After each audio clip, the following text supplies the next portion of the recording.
Okay, so Charlotte is first up, and we're going to do the clicker training. So the first thing we're doing is kind of ramping up the clicker.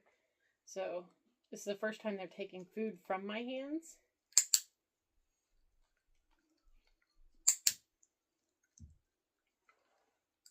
So I'm giving them food and clicking at the same time so that they get used to clicker means something good.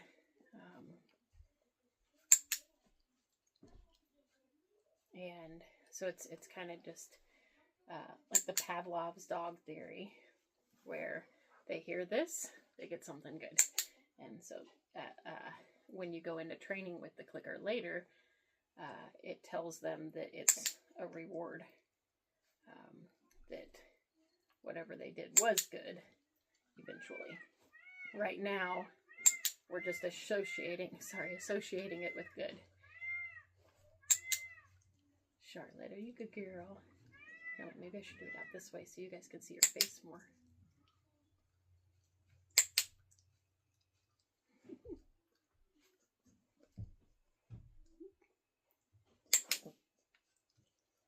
You're a good girl.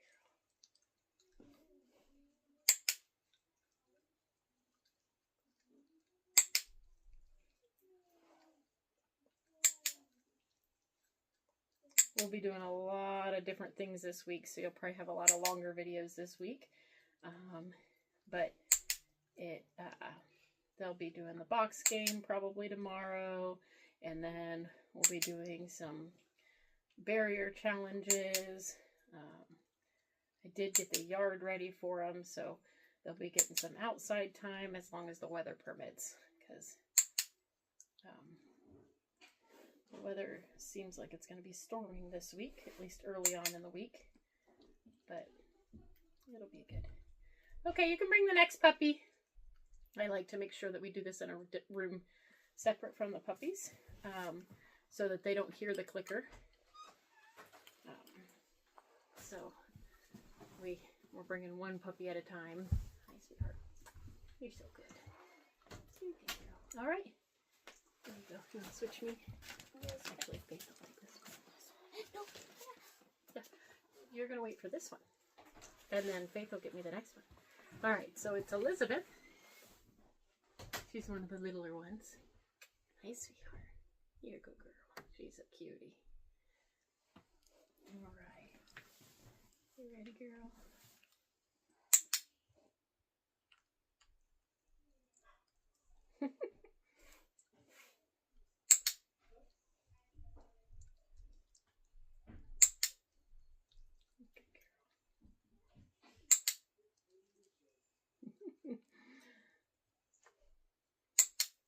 For being a little girl, you sure like your food. Yes, you do.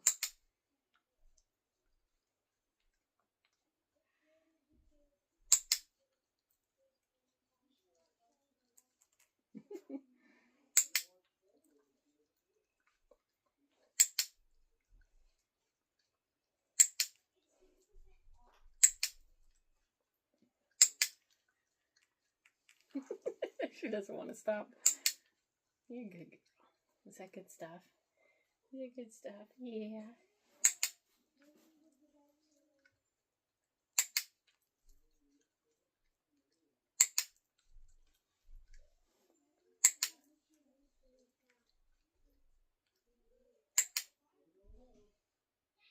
Oh, what was that?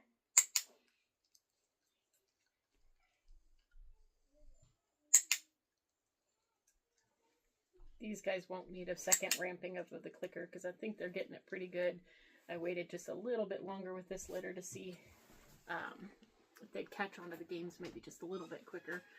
We've just been doing other desensitization things up to this point and decided to do a lot more of the game work, just being a little bit older.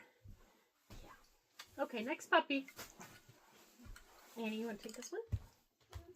There you go. Who do we have here? Catherine. Yep, this is Catherine. She's a cutie too. They're all adorable. I love them all. She's kind of got a sassy face. She's not sassy, but she has a sassy face. I think she turns out adorable in pictures. We do. Yeah.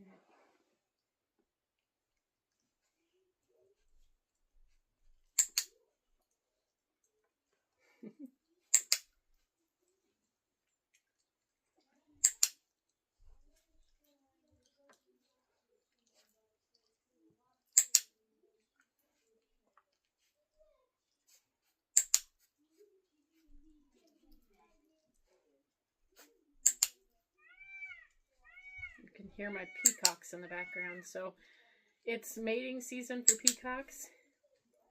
And so in a lot of our videos, you'll hear these peacock screams. And it sounds like somebody yelling. But it's just the peacocks during mating season. They make a lot of noise, which I love them. But in the videos, it can sound funny.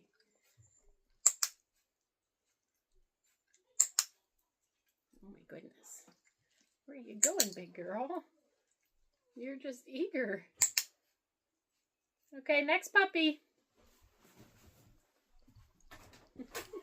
She cleaned up fast.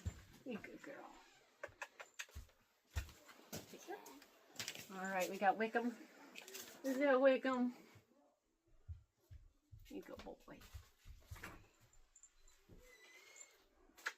You're so good. Can't hold a puppy without kissing them. They're just too kissable. And I tend to clench my teeth a lot when I kiss them because I just have this little cuteness aggression that you just can't help because they're just too adorables. Yes, you are. I love puppies if you can't tell. I do.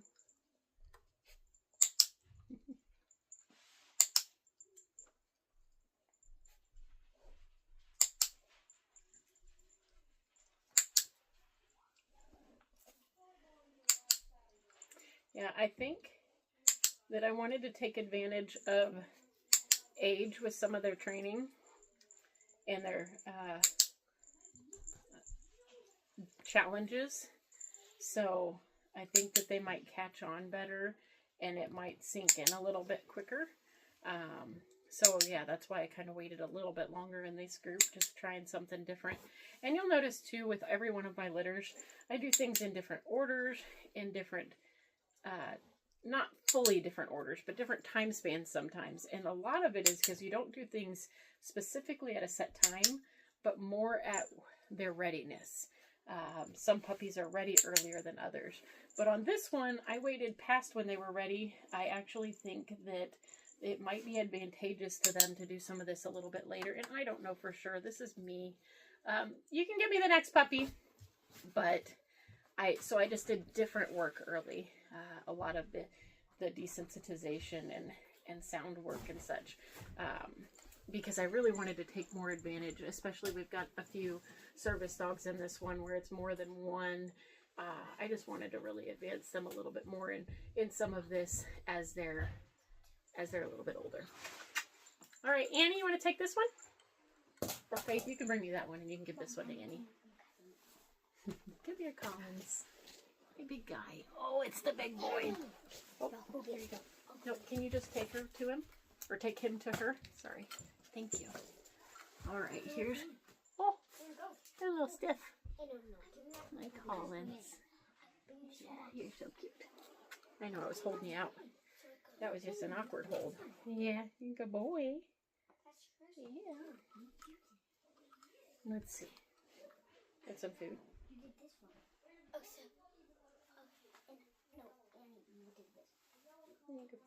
Oh, there it is. There it is. Oh, now there's something good. Yeah, it just took you a second, huh? He said he's definitely a little more unsure. This is a new room. The puppies have not been in this room. And we do normally layer things. But since this is something where it's a treat in and of itself, it doesn't need layering.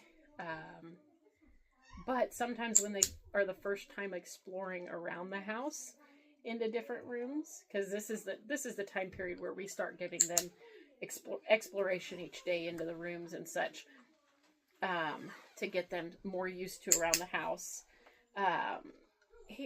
He's mostly been in the living room his whole life.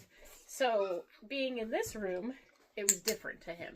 And so far, everyone else didn't seem to react too much. But for Collins this time, and it's a snapshot in time, so it doesn't mean that this is always going to be the case. This is why I like to look at things over time instead of just in one snapshot.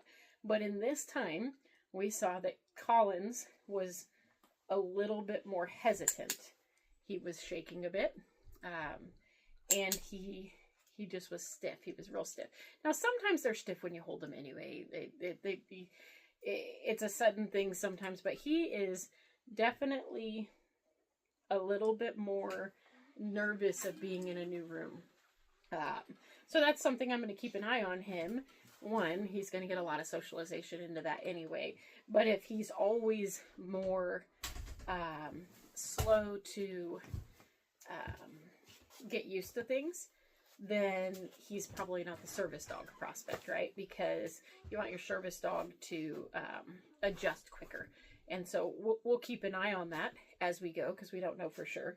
This is, like I said, it's a snapshot in time, but this is what I'm looking for. So I'm going to spend just a couple extra seconds with him, just because he's nervous. He's nervous. He says, this room is different. You guys took me somewhere I don't know. Took him away from the home he knew the whole time. Just, he knows something's up, but he's doing good. He's a good boy. Yeah, a good boy. I also noticed the slight things. So, you're a good boy. This is Darcy. Oh, was that a little growl? Was that a little growl? Hi, Darcy. Or a moan. It could have been a moan. It might have been like, what? Let's see. What you think? Is that good stuff? Yes. That's good stuff. Yes, it is. Now, if you notice, Darcy is enjoying this, but so far, well, I might take this back, but so far he's not like in the super eager mode that we've seen some of them, where they get extremely eager and almost chewing my fingers as they want more of the treats. He's getting a little more excited as he's getting more, so, but he was pretty relaxed at the beginning, so I wasn't sure if he was going to be one of those that it was just not as food motivated, but I think I take that back. He's excited enough. Yeah. Mostly with golden retrievers, they're pretty food motivated as it is, but every once in a while we get some that aren't. They don't have too much of a care in the world one way or another. I had almost an entire litter last round that didn't have near as much food motivation as I'm used to. Usually they're biting my fingers, not like bad bites, but they're like chewing on the fingers thinking that might be part of the treats. Hi, Darcy. He's so cute. Okay, can I get the next puppy?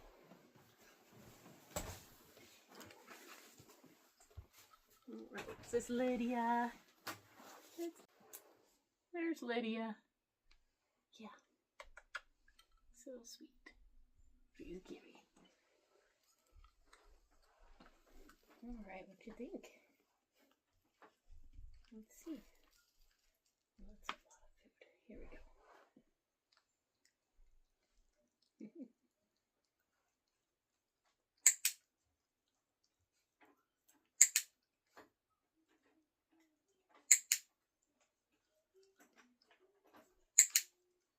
Good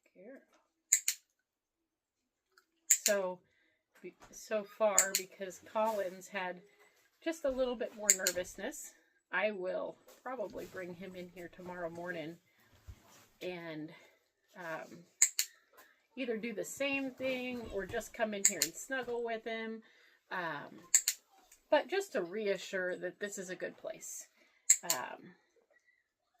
And get him used to this different thing before we move on to the next different thing. So first thing in the morning, I'll probably work with him specifically on that, just to get a good association with this, and that he can just move on from that being weird to him. Hi, sweetheart. All right, thanks, puppy. Here you go. Okay. All right. That's Jane. Hi, Jane. Good girl. Yes, you are. I kind of clicked too early, didn't I? Because I need to get you used to this. There you go. Good girl.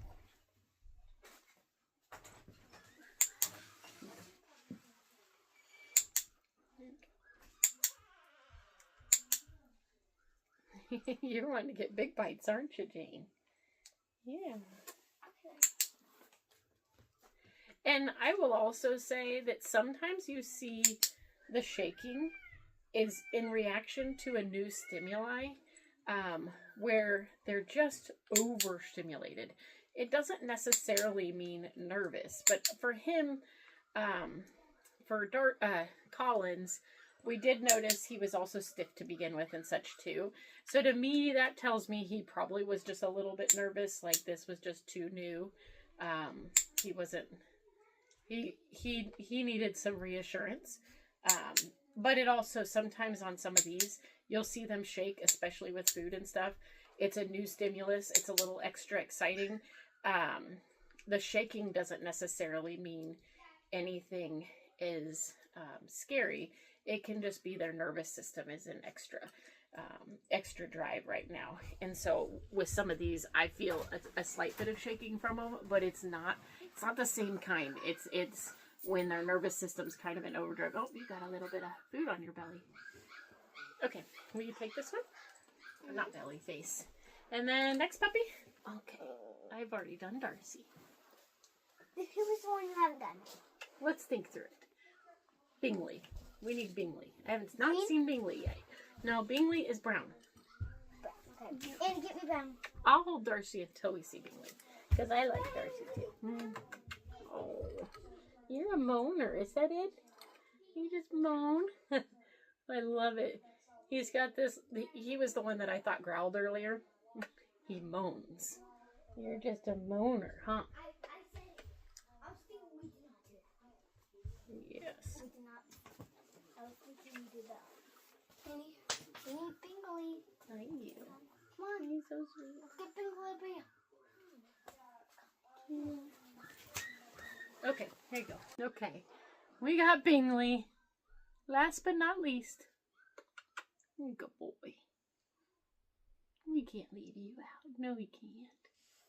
Good boy.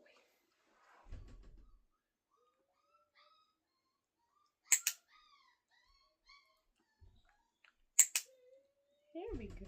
Good boy.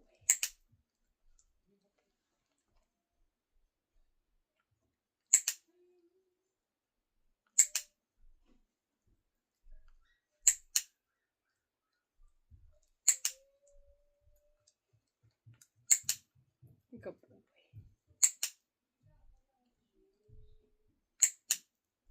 Yes.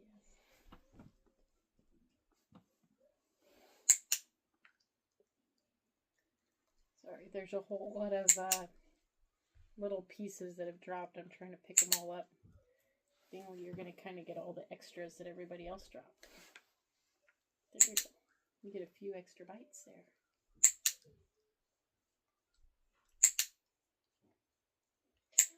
What I have noticed, and what because we're doing it at slightly later age, none of them have seemed to care about the clicker. It's almost like it doesn't even faze them. Sometimes on the younger ones, it's slightly startling, where they'll do a little jump, because it's an intense sound for a second. These older ones, since we've been through so many other sound protocols, they don't seem fazed by the clicker at all. They are noticing a new environment. Noticing a new food. We're giving them a raw. Today is raw lamb recipe. which is not their normal dog food. So I use this as a treat, so that they can have it to, one, to colonize the gut a little bit better even, just for that gut health, but it can be a little bit different than their food so that we can entice them to enjoy whatever we're doing. It also is easy to give as a treat. The raw food is so much easier at these young ages. Once they get home, I really recommend doing most of their training with their dog food as long as they like it, and then you up it when you need to. But yep, we're all done. That was the ramping up the clicker, and then we'll start into games soon.